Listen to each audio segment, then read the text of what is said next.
오늘은 예수님이 이제 십자가의 잔을 앞에 두고 마지막 만찬을 나누고 이렇게 그때 이제 제자들이 예수님께 이제 몇 가지 질문들을 던지는 이제 상황이 발생하게 되는데 그런 것에 대해서 예수님이 답변하시는 형태로 이제 14장이 이렇게 내용이 구성이 되어 있어요. 우리가 모르는 걸 질문한다는 건 아주 중요한 것입니다. 그렇죠?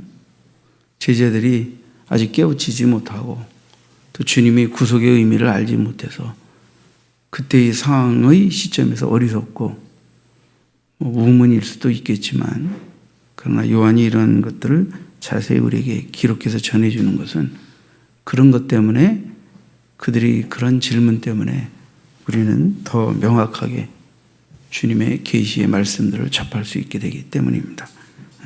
여러분들 오늘 여러분들에게 네 가지 질문을 소개해 드리려고 합니다. 이 질문에 따른 답. 이것은 하늘의 하나님이 육신을 따라 이 땅에 성육신 하시고, 그죠? 하늘에서 내려오신 분이 하늘에 관한 것을 전해 주신 거예요. 이는 얼마나 놀라운 비밀입니까? 그죠? 이것을 기록한 사도 요한은 주님과 그죠? 십자가의 대속의 역사 이후에 승천하시고 그 이후에도 주님과 교제하며 60년 이상을 더 살았어요. 사도 요한은. 그리고 90세 넘어서는 밤모섬에서 이제는 그분이 인간이 아닌 하늘의 위를 회복하신 성자 하나님이 그에게 계시하시고 임재하셔서 말씀하시는 그죠? 그런 계시도 받는 그런 그 사도의 증거해 주신 말씀이 요한복음입니다. 물론 이제 요한복음은 그보다 좀 일찍 기록된 말씀이긴 합니다만 여러분 사람이 죽어갈 때가 되면 거짓말 안 합니다. 사람 인간도 뭔가 마음에 깊숙한 그 무엇을 말하고 싶어 해요.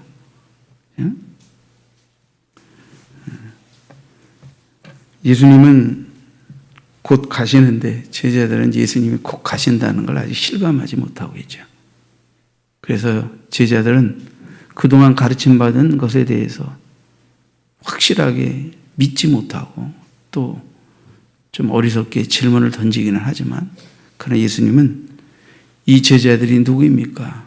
내가 죽을 때 이들이 잠시 큰 충격과 혼란 속에 있겠지만 다시 부활하셔 그 제자들을 만나주시고 그 제자들에게 성령을 부어주셔서 이제는 내가 가르치고 전한 말을 더 이상 의심하지 아니하고 이제는 확신 가운데서 목숨 바쳐 증거하는 제자로 삼으셔서 부르신 제자가 바로 이 제자들 아닙니까? 그러니까 얼마나 친절하게 그리고 이 제자들이 후에 나의 맡긴 사명을 내가 전한 이 모든 계시를 전할 제자들이라는 것을 아시면서 친절하게 그들의 질문에 답변해 주시는 모습을 볼 수가 있습니다. 자, 이 첫 번째 질문은 이제 베드로 지난주에 나눴던 베드로의 질문 36절 상반부에 주여 어디로 가시나이까 하는 거예요. 첫 번째 질문. 두 번째 질문은 도마의 질문인데 주여 어디로 가시는지 우리가 알지 못하거늘 그 길을 어찌 알겠사옵나이까 하는 거예요. 세 번째 질문은 아버지를 우리에게 보여주시옵소서. 빌립의 질문입니다. 마지막 네 번째 질문은 가룟 유다가 아닌 유다의 질문입니다. 주여 어찌하여 자기를 우리에게는 나타내시고 세상에는 아니하려 하시나이까? 네 가지 질문입니다. 그래서 오늘 이 짧은 시간에 다 잘 전할 수 있을까 모르겠어요. 최선을 다해서 마치도록 하겠습니다. 하다가 못하면 다음 주부터는 또 가정의 달이라서 자, 주여 어디로 가시나이까? 베드로를 비롯해서 제자들은 예수님의 죽음, 떠나가심의 의미를 자꾸 말하시니까 근심하면서 듣기는 하지만 그 의미와 목적을 이해하지 못하고 있죠. 주여 어디로 가시나이까? 아니 지금 우리가 주님을 쫓았고 주와 함께 그죠? 뭔가를 해야 되는데 우리를 떠나가신다니. 그죠? 이게 얼마나 제자들에게 불안하고 근심스러운 그죠? 의문 덩어리 아니에요. 주여 어디로 가십니까? 응? 이런 베드로의 질문에 대해서 14장 1절에 이제 예수님께서 자, 제자들의 근심 때문에 너희는 마음에 근심하지 말라. 하나님을 믿으니 나를 믿으라. 그러면서 예수님은 2절에서 내 아버지 입에 거할 곳이 많도다 한다. 그렇지 않으면 너에게 일렀으리라. 내가 너희를 위하여 거처를 예비하러 가노니. 자, 어디로 가시나이까? 첫 번째 답변이 뭐예요? 거처를 예비하러 간다. 너희를 위하여 거처를 예비하러 간다.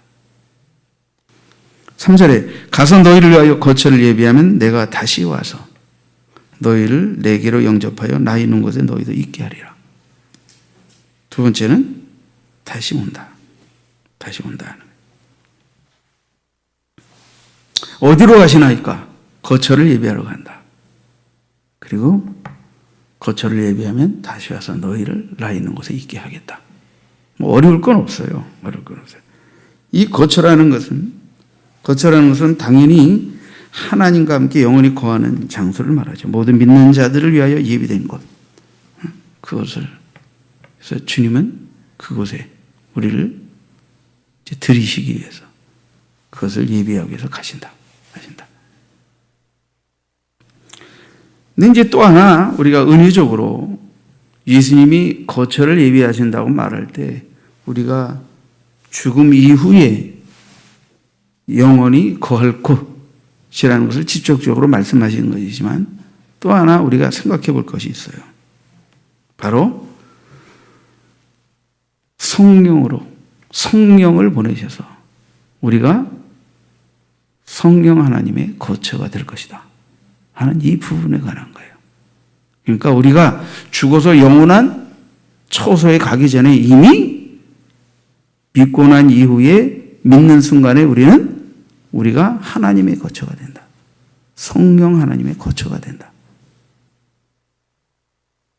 이 부분을 또 말씀하고 계십니다. 와서라는 부분, 와서. 당연히 이제 주님의 재림, 종말론적인 의미에서 주님이 이제 심판자로 다시 오시는 재림 때 성취되는 것을 의미하죠. 그러나 또 하나, 이제 거처가 성령의 내주하시는 성삼위 하나님의 처소가 내가 하나님의 전이 되는 것처럼 진리의 영이신 성령께서 제자들 안에 바로 그리스도인 안에 거주하게 된다. 그러니까 종말론적으로 이제 우리가 죽음 이후에 주님이 다시 오실 때 이루어질 일들을 말씀하시는 것 같지만 사실은 그 속에 또 다른 곧 있을 성령이 오셔서 너희를 하나님이 거하시는 거처로 삼으신다 하는 놀라운 비밀들을 사실은 예수님이 또 말씀하고 계신다 하는 것을 우리가 생각해야 합니다.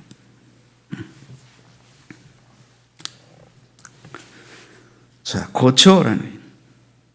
그리고 주님이 다시 오신다 하는 거예요. 자, 우리가 죽음 이후에 영원히 거할 곳이 있습니다. 그런데 우리가 예수 믿으면 성령이 우리를 거처 삼으십니다. 하나님이 직접 우리를 거처 삼아 우리 안에 거하시겠다는 거예요. 주님이 다시 오신다는 건 종말론적으로 심판적으로 다시 오신다는 의미지만 또 하나는 주님이 다시 오신다는 것은 이제 다른 본문에 다 유추해서 해석을 해보면 주님이 다시 오신다, 곧 오신다라는 의미 속에는 성령 하나님을 보내주셔서 그 성령 하나님이 우리를 거처 삼아 거하심으로 주님이 우리 안에 영원히 떠나지 않고 거하신다는 이 부분을 주님이 또 말씀하고 계시다 하는 거예요. 그러니까 우리가 당연히 이 땅의 삶을 마치고 영원한 천국에 거한다.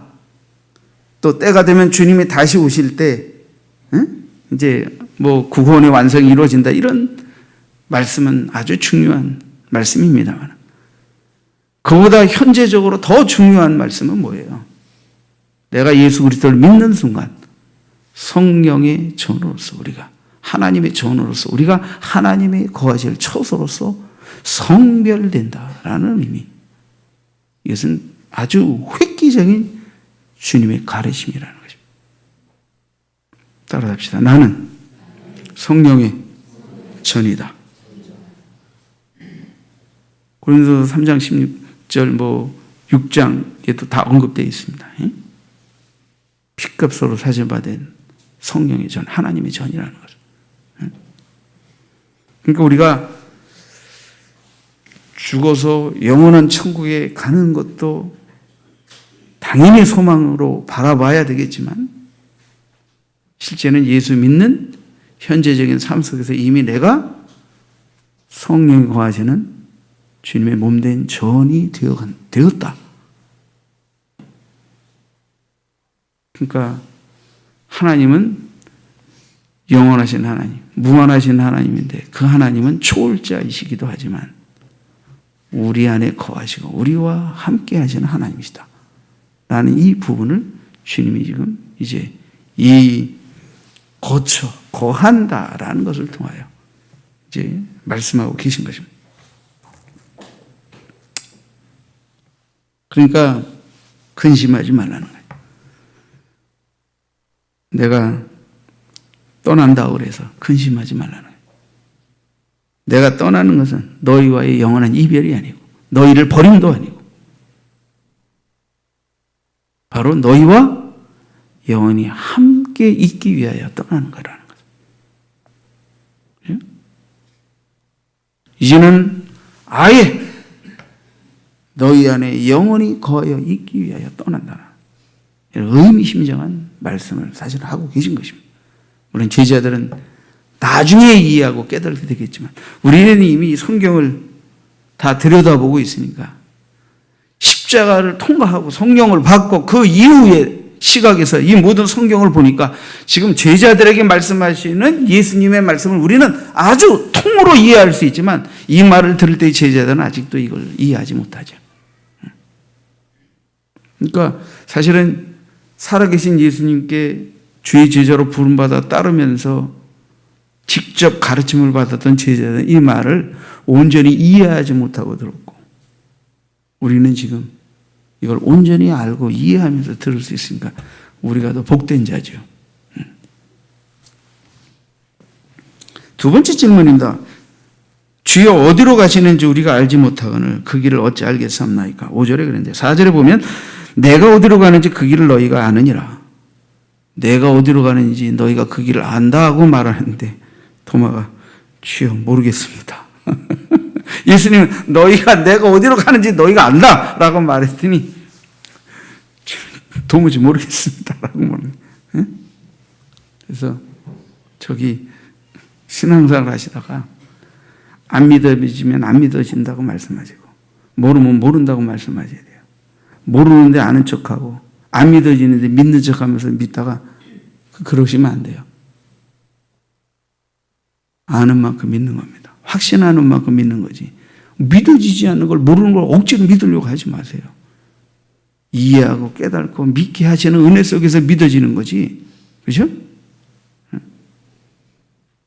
그러니까 말씀을 듣고 이해가 되어지고 깨달아지고 성령께서 믿게 하시는 만큼 믿는 겁니다. 그러면서 믿음이 자라가는 거예요. 자라가는 거예요.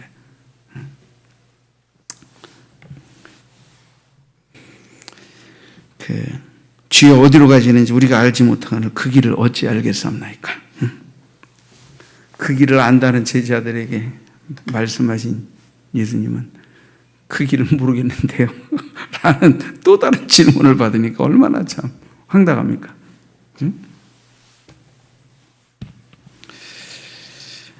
이 답변에 대해서 6절의 말씀으로 답변하셨죠. 좀 조금 한 2달 전에 이미 3시간 이 말씀을 전한 바 있습니다만, 예수께서 이르시되 내가 곧 길이요 진리요 생명이니 나로 말미암지 않고는 아버지께로 올 자가 없느니라.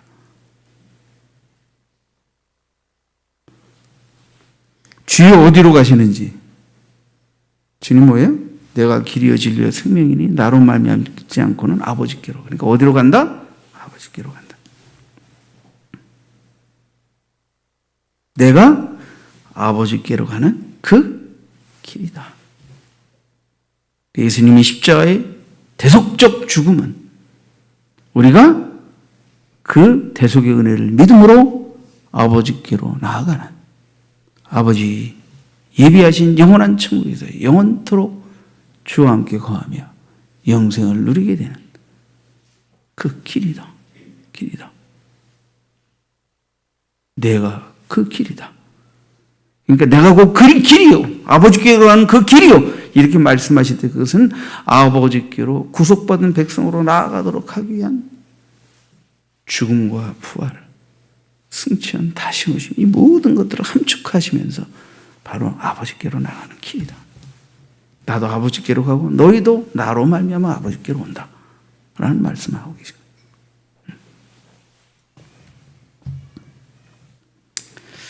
인간은 죄로 말미암아 하나님과 담이 처지고 하나님께로 나아갈 수 없게 되었지만, 이제 예수님께서 우리의 모든 죄가를 대신 담당하시고 십자가에 돌아가시고, 우리는 그 예수님의 대속의 은혜를 믿음으로 우리의 모든 죄책과 형벌을 주님께 전가시키고 거저 값없이 용서의 은혜를 입음으로 아버지 품 안에 영원한 생명의 은혜의 품 안에 안기오는 길로 나아간다. 그 길, 내가 곧 그 길이다.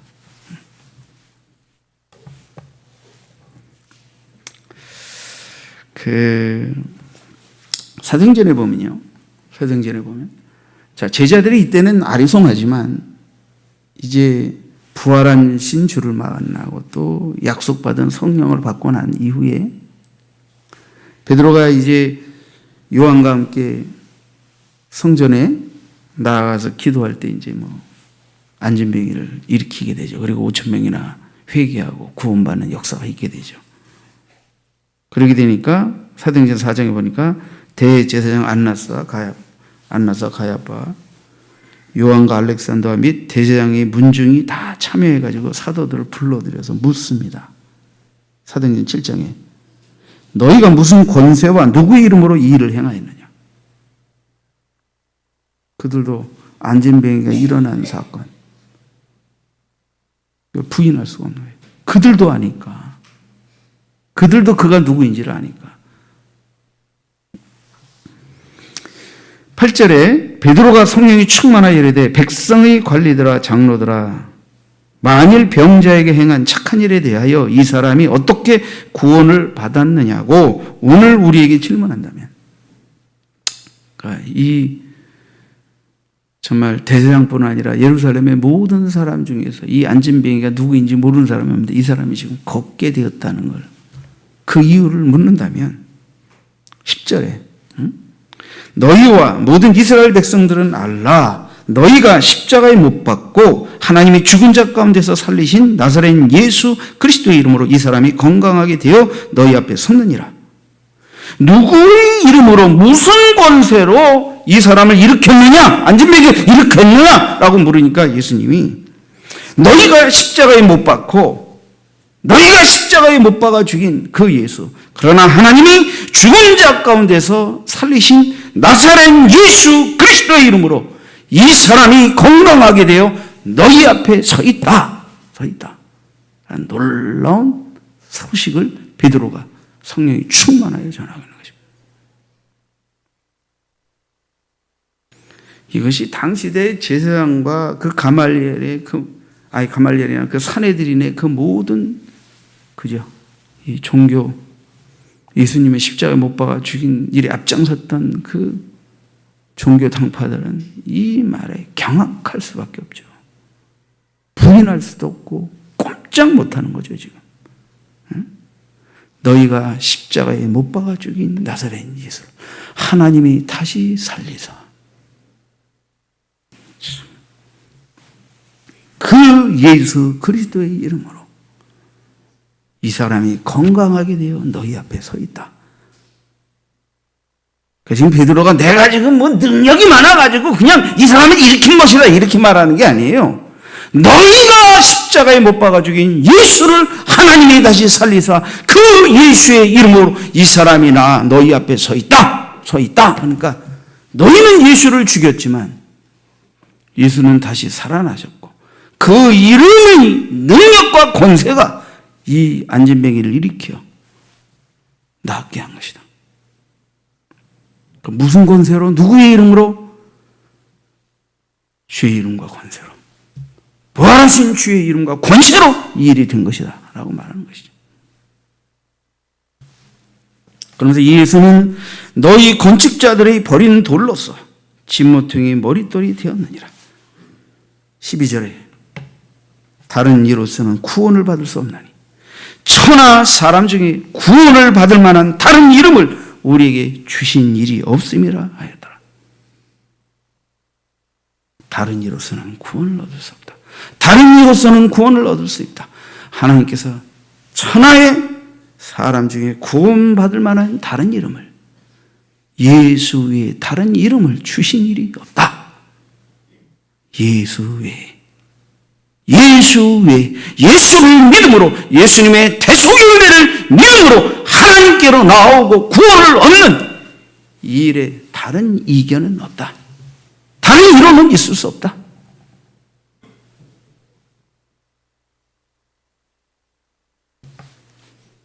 그러니까 모든 종교에 구원이 있다. 거짓말입니다.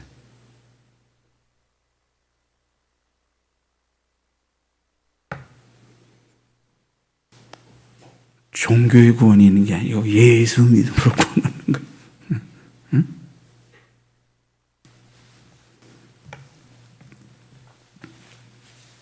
자, 베드로가 밖에 있죠? 주여 어디로 가시나이까? 물었던 베드로. 주께서 어디로 가시는지 우리가 알지 못하겠습니다 하고 물었던 토마. 더 이상 이런 제자들의 모습이 아니죠.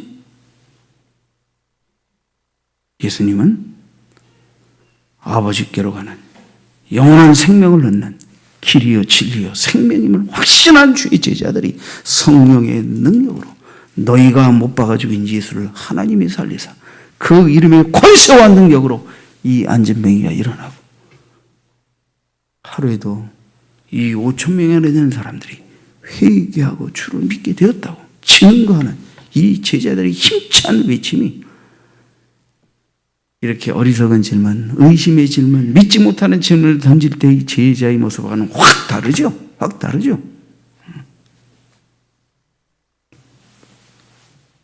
세 번째 질문입니다. 빌립이 또 묻죠. 8절에. 자, 7절에 너희가 나를 알았더라면 내 아버지도 알았으리로다. 이제부터 너희가 그를 알았고 또 보았느니라. 자, 예수님이 꼭 이게 제자들의 질문이 그냥 나오는 게 아니라 예수님이 그 제자들에게 알아들을 듯 못 알아들을 듯한 말을 던지니까 사실은 질문이 나오는 거예요. 그러니까 다시 답변하시는 거예요. 그러니까 엄밀한 의미에서 예수님이 그냥 질문하고 답하고 하시는 것이 아니라 제자들이 질문할 수밖에 없는 이해하기 어려운, 믿기 어려운, 알아듣기 어려운 말을 한마디 던지시고 그걸 재차 설명하시기 위해서 제자들은 질문하고 다시 답변하시는 거죠. 근데 이제 세 번째 질문이 너희가 나를 알았다면 내 아버지도 알았으리로다.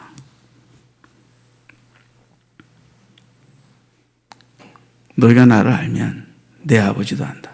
나를 보았다면 내 아버지도 본 것이다. 이 말을 지금 하고 있는데 그러니까 빌립이 주여 아버지를 우리에게 보여주시옵소서 하고 또 딱 묻는 거예요. 나를 아는 자는 아버지를 아는 거예요. 아버지 좀 보여주십시오.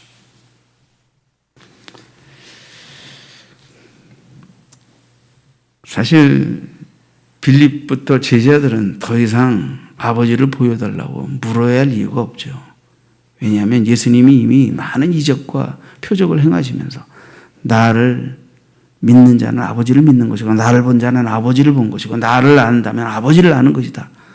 그래서 바로 예수님은 하나님과 자신을 동일시하시면서 나를 믿게 되므로 아버지를 믿고 나를 보게 되므로 아버지를 보게 되고 나를 알게 되므로 아버지를 안다 하는 것을 누차 여러 곳에서 이미 말씀해 오셨기 때문에 그래요. 근데 아버지 보여주세요. 그렇죠. 아버지를 보여달라. 자, 예수님은 뭐라고 답변하셨습니까? 10절에 보면 10절에. 자, 9절부터 보시죠.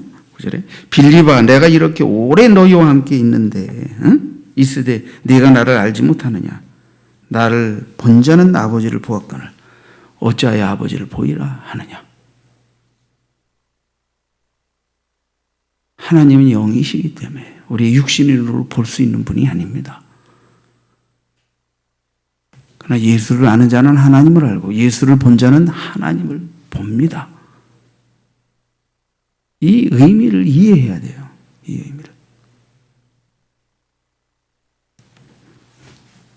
10절에 보면 내가 아버지 안에 거하고 아버지는 내 안에 계신 것을 내가 믿지 아니하느냐. 내가 너희에게 이르는 말은 스스로 하는 것이 아니라 아버지께서 내 안에 계셔서 그 일을 하시는 것이라. 그러니까 내가 아버지 안에 아버지가 내 안에 계시고 내가 너희에게 믿도록 하는 그 모든 말은 내 안에 아버지께서 계셔서 나를 통하여 말씀하시는 것이다. 그런데 어떻게 아버지를 모르고 아버지를 보여달라고 하느냐. 그러니까 내 말을 듣고 믿으면 나를 알고 믿었다면 아버지를 알고 믿는 것이고 나를 보았다면 아버지를 본 것이다 라는 것을 말씀하신 거예요. 물론 제자들이 이해하기 어려웠겠죠. 나중에는 이제 다 이게 무슨 뜻인지 알게 되었지만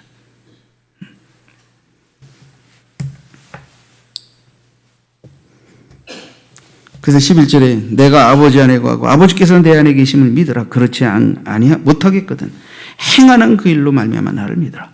자, 제자들이 예수님을 처음엔 선생이요 뭐 주요 하면서 주를 따르는데 이제 베드로도 고백을 했지만 주는 살아계신 하나님의 아들이요. 응? 자, 요한은 뭐라고 표현합니까? 요한복음 1장을 좀 다시 한번 가보십시다. 요한복음 1장.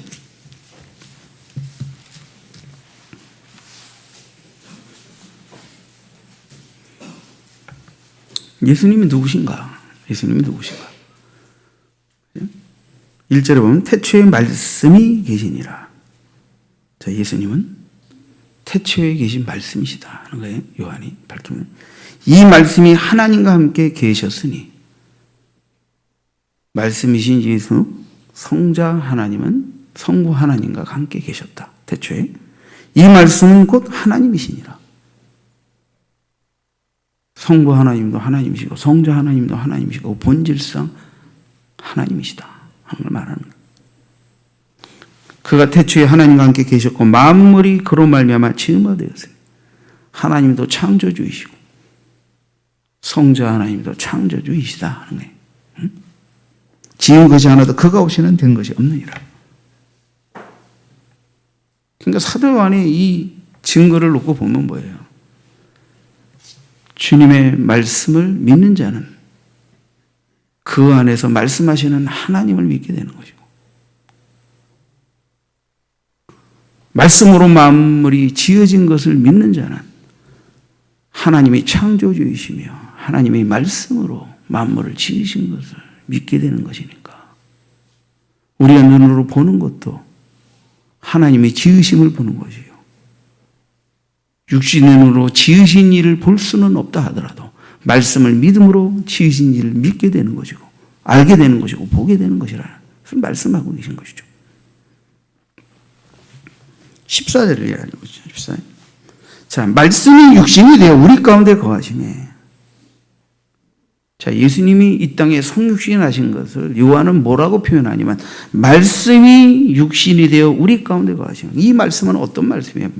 태초에 만물을 지으신 말씀이에요. 하나님과 함께 계셨던 말씀. 이 말씀이 육신이 되어 우리 가운데 거하시면 우리가 그의 영광을 보니 아버지의 독생자의 아버지의 유일하신 아들의 영광이요 은혜와 진리가 충만하더라.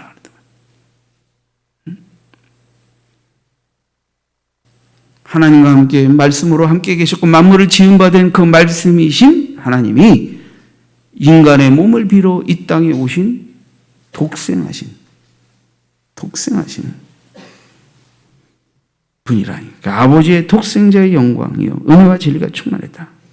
18절에 그래서 18절에 본래 하나님을 본 사람이 없으되 하나님을 본 사람이 없으되 성경에도 보면 하나님을 보았다라는 가장 근접한 표현 중에 하나가 모세가 하나님의 등을 봤다.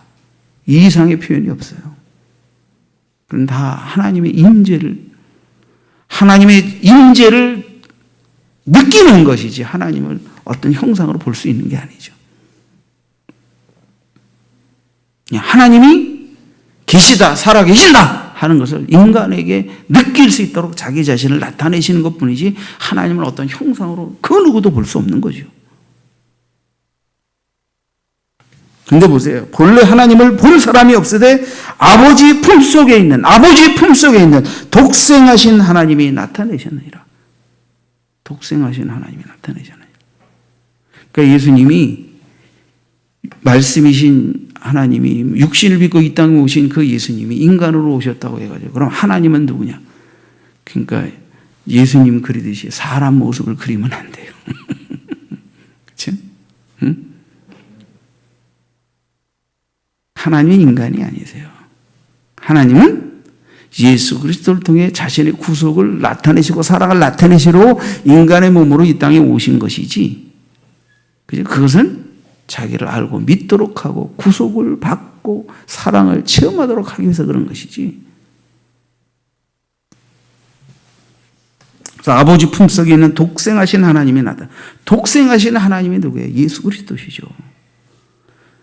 하나님은 독생하신 하나님으로 자기 자신을 나타내셨다. 그러니까 우리가 예수를 믿음으로, 예수의 대속을 믿음으로 하나님을 알고 하나님을 보게 되고 하나님을 믿게 되는 줄 믿습니다. 예수님이 지금 가르치고 계신 거예요, 이게.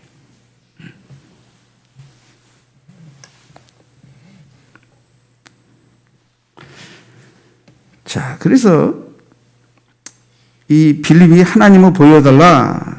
그러니까 나를 본 자는 하나님을 본 것이고 나를 믿는 자는 하나님을 믿는 것이고 나를 안 자는 하나님을 아는 것이다. 그러니까 하나님과 내가 하나됨을 통해서 나를 본 거로 하나님을 보게 된다. 나를 믿게 됨으로 하나님을 믿게 된다 하는 놀라운 말씀을 증거해 주신 것이죠. 또 하나는 이제 뭐예요? 장차 보냄을 받을 보혜사 성령님이 하나님과 내가 성부 하나님과 성자 하나님이 하나됨을 증거해 밝혀주실 것이다. 그래서 너희가 성령을 받고 성령의 증거를 통해서 아버지 안에 아들이 아들 안에 아버지가 계신 것을 알게 되고 그래서 나중에는 어떤 은혜를 입냐? 예수가 아버지 안에, 아버지 하나님이 예수 안에, 너희가 예수 안에, 예수님이 너희 안에 있는 은혜를 체험하게 될 것이다. 무엇을 통해? 성령을 받음으로.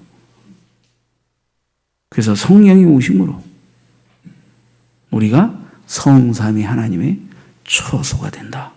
이 위대한 말씀을 하고 계신 것입니다. 이건 너무나도 중요한 말입니다. 한 번만 더 따라서 하시죠. 나는 삼위 하나님의 처소이다. 그러니까 하나님을 어디서 봐야 돼요? 형제의 모습에서 하나님 보시기를 바랍니다. 근데 진짜는 내 안에서 하나님을 봐야 합니다. 내 안에서 하나님을. 그럼 내 안에서 어떻게 하나님을 봅니까?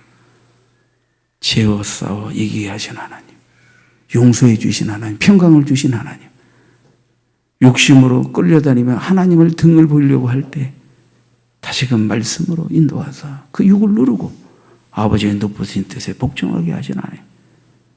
나에게 구원을 주신 하나님, 용서를 주신 하나님, 사랑하게 하신 하나님, 모든 미움을 이길 수 있게 하신 하나님, 아버지의 높은 뜻을 바라보게 하신 하나님, 내 안에서 하나님을 만나야 합니다.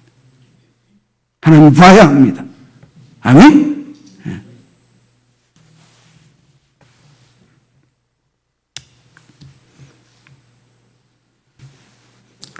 네 번째 질문은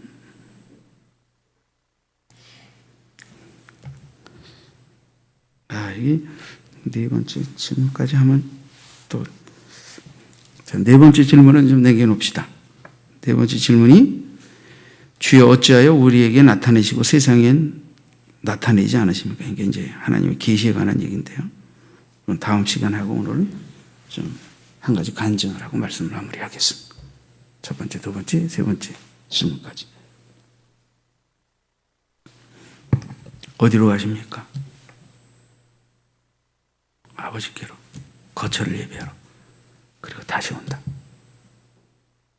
내가 바로 그 아버지께로 가는 길이다. 응?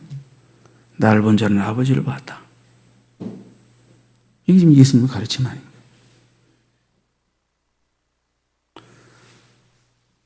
제가 고등학교 3학년 때, 이제 고등학교 3학년 막 올라갈 때 이제 하나님의 소명을 받고, 그리고 한 6개월쯤 지나서 제 주님이 나를 주의종으로 부르신다는 것을 확신하게 됐고, 그러고 나는데 가을쯤 돼가지고 뭐 여러 번 제가 간증은 했지만 얼굴에 이렇게 뭐가 이렇게 몽우리가 딱딱하게 들어서기 시작합니다. 점점 벌겋게 붓기 시작하는 거예요. 겉은 아무렇지도 않아요. 아무 상처가 없는데 속에서부터 뭔가. 그래서 이게 점점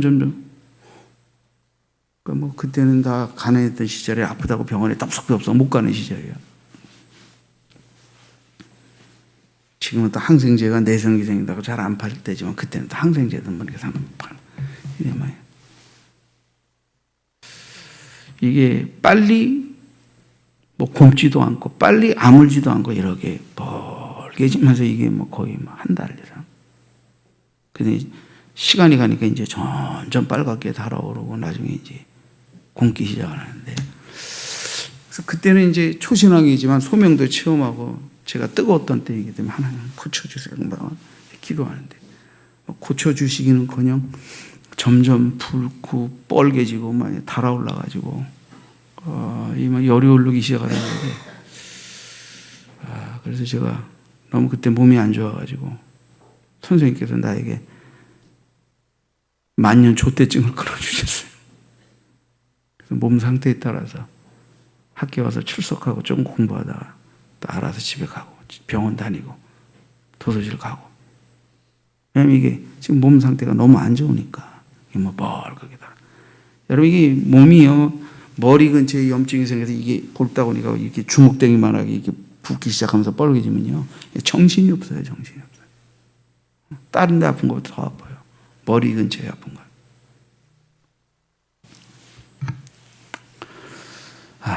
그래가지고 하여튼 우여곡절 그때 우리 큰형님이 그때 이제 뭐 군대에서 이렇게 의무병으로 있다가 제대했는데 가지고 집에서 그냥 수술을 했어요. 집에서 수술이라는 게 뭐예요? 대나무를 뾰족하게 깎아가지고 불타고니까 이제 막 빨갛게 달아서 골맞으니까 뚫었어요. 귀 밑을 뚫어가지고 빵꾸를 뚫었어요. 뚫고 고름을 짜내는데, 제가 누워서 고름을 짜내는데 이 고름이 튀어서 천장부터 벽으로, 아세요? 천장부터 벽으로 뻗쳐버렸어요. 그러니까 우리 형님 얼굴에도 피고름이 튀고. 여러분 피고름이 차는데 그래도 천장이 꽤 높아요. 천장까지 이게 뻗쳐가지고. 그리고 이제 병원에서 흔히 외과 수술하면 이제 속에 농양이 생기고 그러면 이제 찌꺼기가 남으니까 꺼지를 베다딘에 이렇게 적셔서 소독을 해가지고 여기다 집어넣죠. 그래서 자꾸 이제 속에 새살이 차 올라오면서 골면 찌꺼기를 빼내고 이제 이런 걸 반복적으로 해가면서 이제 치료를 받았어요. 얼추 이제 치료를 받고 교회 갔어요. 제가 뿔따가 왕창 났어요. 누구한테? 하나님께. 제 평생에 그때처럼 하나님께 열받아 있은 적은 그때 이후로는 한 번도 없습니다. 저 그때 진짜 하나님께 완전히 열받았어요. 죄송합니다. 이런 표현을 해서. 그때 믿음이 없을 때니까. 그때 고작 교회 이제 나간 지 이제 1년 한 3, 4개월 됐을 때요. 3, 4개월 됐을 때. 1년 3, 4개월 됐을 때 제가 하나님께 완전히 뿔 때가 나가지고 예배당에 가서 기도하는 거예요. 제가 지금 하나님께 뿔 때가 나가지고 하나님께 따지려고 예배당을 찾아갔습니다. 여러분, 하나님께 뿔 때 나간다고 산으로 들로 이상한 곳으로 가지 마십시오. 따라잡시다. 나는 앞으로 하나님께 원망이나 화나 뿔 때가 나면 성전을 찾겠다.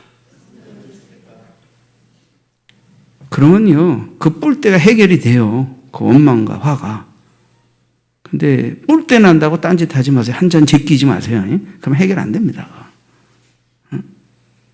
하나님께 뿔 때 난다고 한 잔 제끼는데 어떻게 그걸 자, 얘가 극도로 제가 화가 나. 왜? 저는 몇 달 동안 하나님께 치료해달라고 의지했거든. 하나님과 의지했는 하나님. 나를 고쳐주지 않았다는 이 화 때문에. 그러니까 그때는 초신자니까 아주 어리석은 믿음이지만 순수했죠.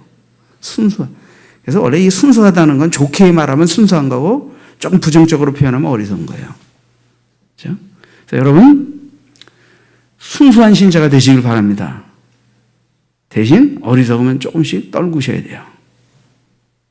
아셨어요? 눈구렁이처럼 믿는 사람이 되지 말고 어리석음을 벗어던지는 순수한 믿음의 사람들이 되시길 바랍니다. 제가 성전에 나와서 하나님께 따지고 기도하려고 나와요. 독이 찼어요. 여기서 막 열이 받았어요. 하나님께. 이제 기도하려고. 뭐 기도하려면 따지려고 하나님께. 따지려고. 딱 앉아서 기도하는데 거짓말 하나 못해서 내 생각 속에 단 0.001%도 그런 생각이나 그런 기도의 말이 전혀 들어있지 않았어요. 내 일속. 나 그렇게 기도하려고 하지 않았어요. 근데 어떻게 기도하려고 했다는 건 이제 말하고 싶지도 않아요. 왜냐면 그건 죄가 될 것이기 때문에 하나님께 부축이 될 것이죠. 생각 속엔 꽉 찼지만 말로 내뱉지 못했어요. 하나님 강권적으로 그걸 받으시고 그렇게 생각을 가지고 기도하려고 혀를 딱 움직이는 순간에 전혀 내가 하나님을 향하여 섭섭하고 화가 났던 생각으로 가득 찬 언어가 토해진 것이 아니고 첫 마디가 뭔지 아세요? 그래도 하나님은 하나님이십니다. 이게 뭐야 이거? 내가 지금 이렇게 기도하고 이렇게 말하려고 온 게 아니잖아요. 그래도 하나님은 하나님이십니다. 그때 하나님의 음성이 들렸어요. 그러니까 내가 기도한 게 아니고 내 생각으로 기도한 게 아니고 성령이 강권적으로 기도하게 하셔놓고 그 기도를 내가 기도한 것처럼 하나님이 인정하셔가지고 하나님의 음성이 들렸어요. 사랑하는 종아, 내가 너에게 오랫동안 침묵했더니 침묵했는데 그럼에도 불구하고 하나님은 하나님이시니 하나님이십니다 라고 고백했는데 앞으로 종의 길을 갈 때 이 고백을, 이 상황을 잊지 마라. 내가 침묵한 것 같고 이유 없는 고난과 억울함을 당하는 것 같고 하나님이 나와 함께 하시지 않는 것 같은 상황을 만날 때도 여전히 하나님은 하나님이시고 그래서 하나님이십니다 라고 고백했던 이 믿음을 기억하고 나를 쫓으라고 말씀하신 거예요. 제 평생의 사역 속에서 여러 번 이제 은혜 받고 여러 가지가 있었지만 그날 말 그대로 저는 통의 작업을 했어요. 눈물이 쏟아지고 하나님께 불경스러운 생각을 품었던 것에 대해 회개했습니다. 말로 내뱉지는 않았지만 높으신 하나님의 뜻과 섭리를 헤아리지 못하고 주둥아리 잘못 놀리고 입방아 찌르고 했던 어리석음을 회개했습니다. 그리고 하나님은 하나님이시니까 하나님이십니다. 내가 이해가 되든 이해가 되어지지 않든 하나님은 하나님이십니다. 하나님은 나의 어떠함에도 불구하고 하나님이십니다.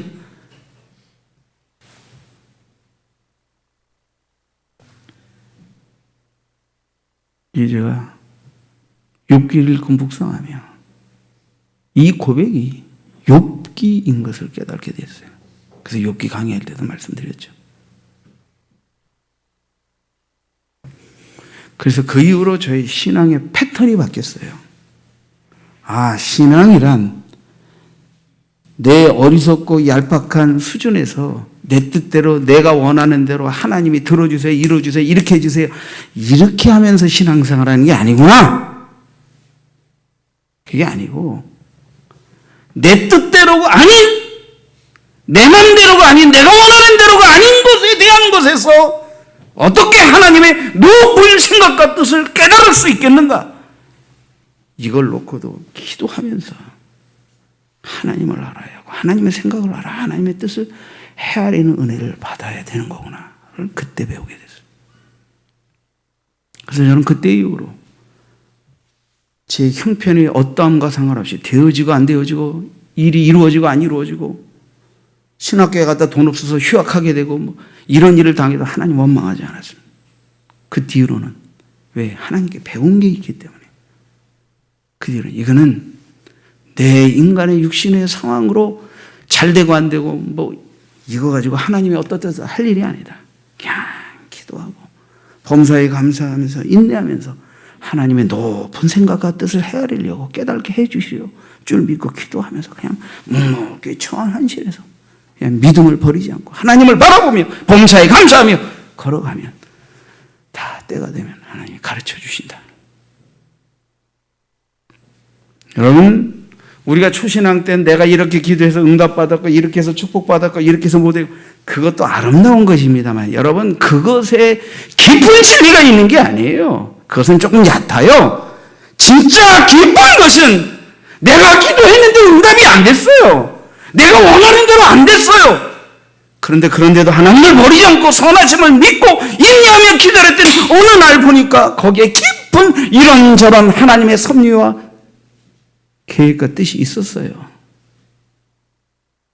여러분, 여러분의 어려움 빨리 해결되면 여러분 교만 깨집니까? 여러분의 탐심과 아집이 깨집니까? 여러분이 그러면 하나님 알 수 있습니까? 나라는 카테고리에 갇혀서 내가 생각하는 하나님, 내 뜻대로 부리는 하나님은 알 수 있을지 모르지만 진짜 하나님 모릅니다. 내 뜻대로 안 되고 내 마음대로 안 되고 내가 기도한 대로 안 되고 하는 많은 고난과 시련과 이해할 수 없는 상황을 통과하면서 거기서 때가 되면 하나님의 높은 생각과 경륜을 깨닫게 되면서 진짜 하나님을 더 깊이 만나게 되는 것입니다.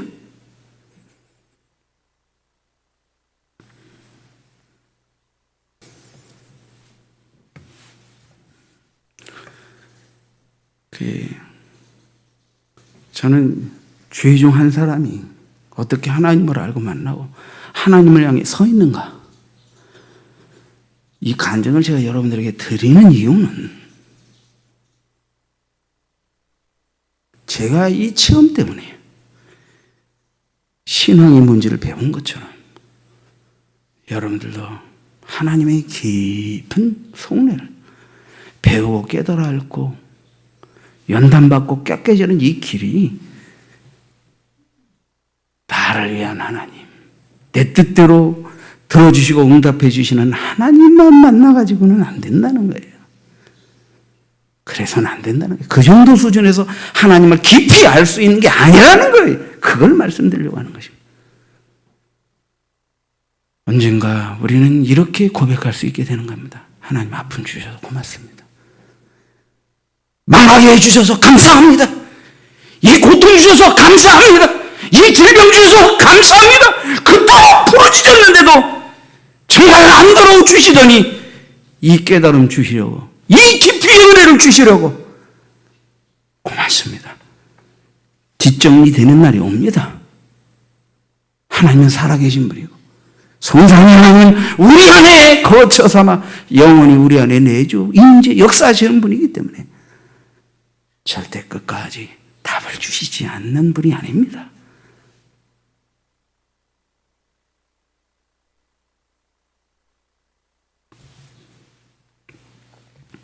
여러분, 다 지나고 보면 그때는 어리석은 것입니다.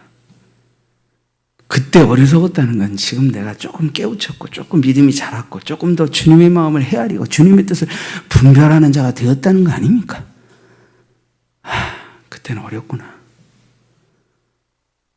우리가 성경을 봐도 제자들의 질문이 어리석은데 그러나 그 시점이 주님이 십자가를 아직 통과한 시점이 아니잖아요. 그러니까 당연히 어리석을 수밖에 없죠.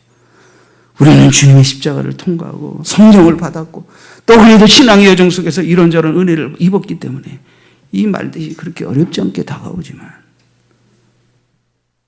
이것이 어려울 수 있는 분들도 있죠.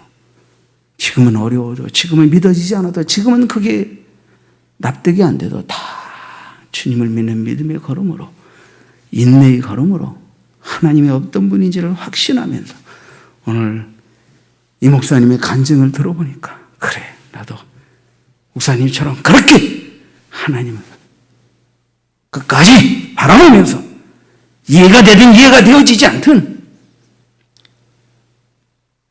끝까지 하나님을 향한 믿음의 자세를 흐트러뜨리지 않고 따라가다 보면 다 이해가 되고 다 깨달아지고 다 하나님의 답을 주실 때가 있고 그런 믿음을 가지고 여러분들 승리하시길 바랍니다.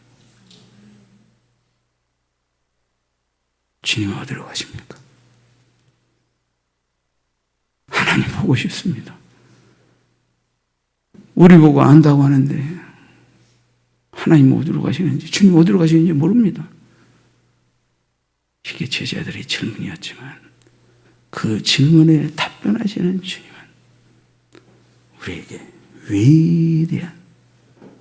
위대하고도 영원한 진리를 우리에게 가르쳐 주신 것입니다. 기도하십시다.